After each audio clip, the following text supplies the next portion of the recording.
Hey you guys, this is Jess with Sourceful Journey, back with another video. I just thought about something. For a lot of those who became more aware of self, has it ever crossed your mind? Have you thought about the fact that certain things that once mattered to you no longer do, but yet you still see it affects others in some kind of way? Let me explain. What I mean by that, isn't it funny how certain things that would matter, such as like the latest fashion trend, the latest celebrity gossip, the latest food trend, well, maybe not food because I like to try different dishes, but you get the point. Who doesn't like to try a new dish or so? But isn't it kind of funny though how certain things that used to consume our day all of a sudden doesn't matter anymore? It doesn't really appeal to you as an area of interest. I'll give you an example. Like for me, I used to love watching shows like Extra Television, I guess Extra, or some of the,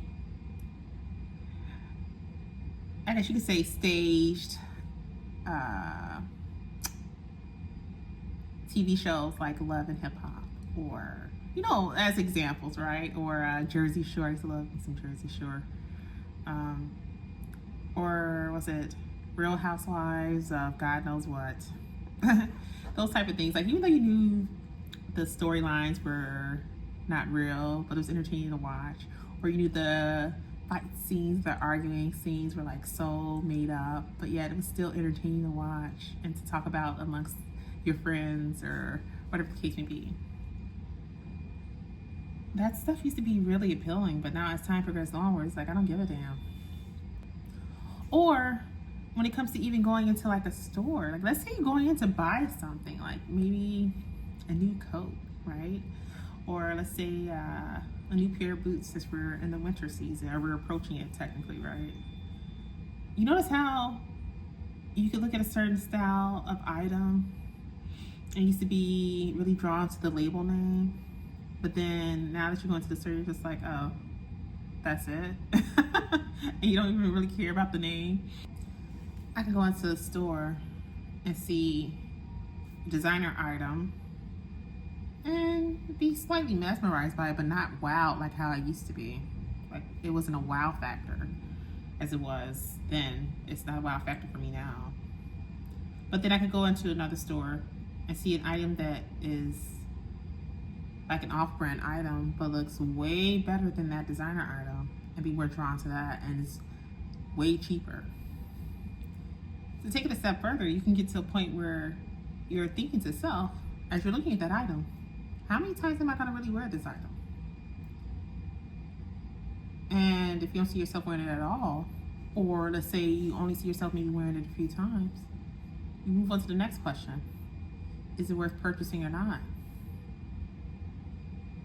Your sense when it comes to priorities change. I say all that to say, when taking this journey, this step, once you are awake and you become fully aware of self and what truly matters and what does not, a lot of things around you start to shift too, as well as your mental. Same can be said about the circle, the people you choose to rub elbows with.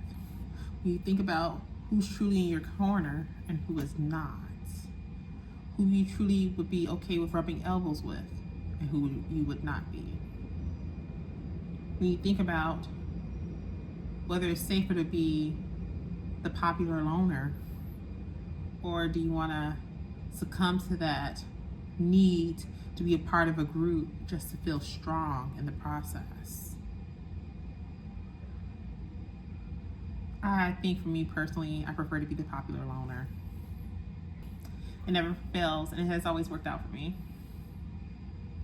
I guess until I can feel good enough to line myself up with someone who I feel is worth it to rub elbows with. But until then, being a popular loner has always been something that's worked out well for me. You know what comes with it too. You know you're gonna get the stares, but people are staring at you in amazement. It's not a bad thing. It's just more so like, who is this person? And a lot of times they think that you're stuck up and they just wonder like, wow, they don't need any validation from any of us. No, because when you're solid within self, especially when it comes to being in this walk, this thing, only validation you need is within self, with God being the head of it all, and your spiritual team. Everyone else is no care of yours.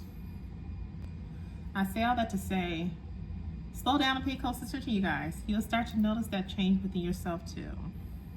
You'll start to realize like, wait, she's right.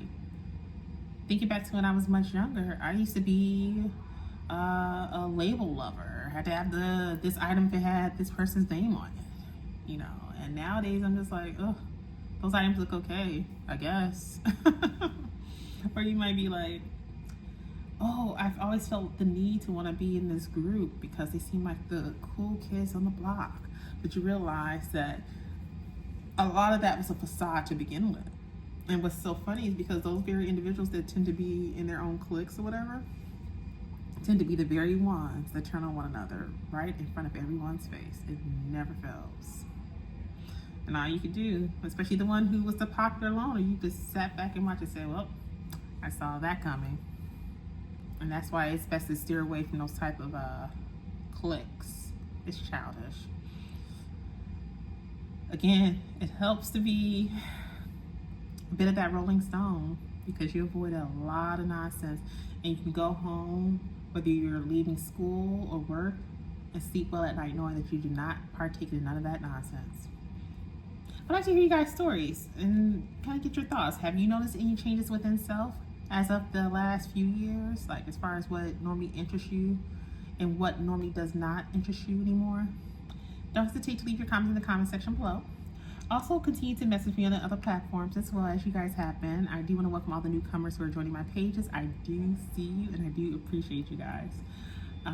For a lot of those who are not aware, who are joining the family, I'm actually in the field house when it pertains to keynote speaking as well as motivational speaking. I also do one-on-one consultations. So as far as being in that coach space, the life coach, I do that as well. So let's say if you had any questions about the services that I offer, things of that nature, how to go about reaching out to me in regards to any of them, you could do so through the website. And the website link is posted on all my pages. So with that being said, I'm definitely sending you guys off with love and light. I'll see you in the next video. Be blessed, you guys.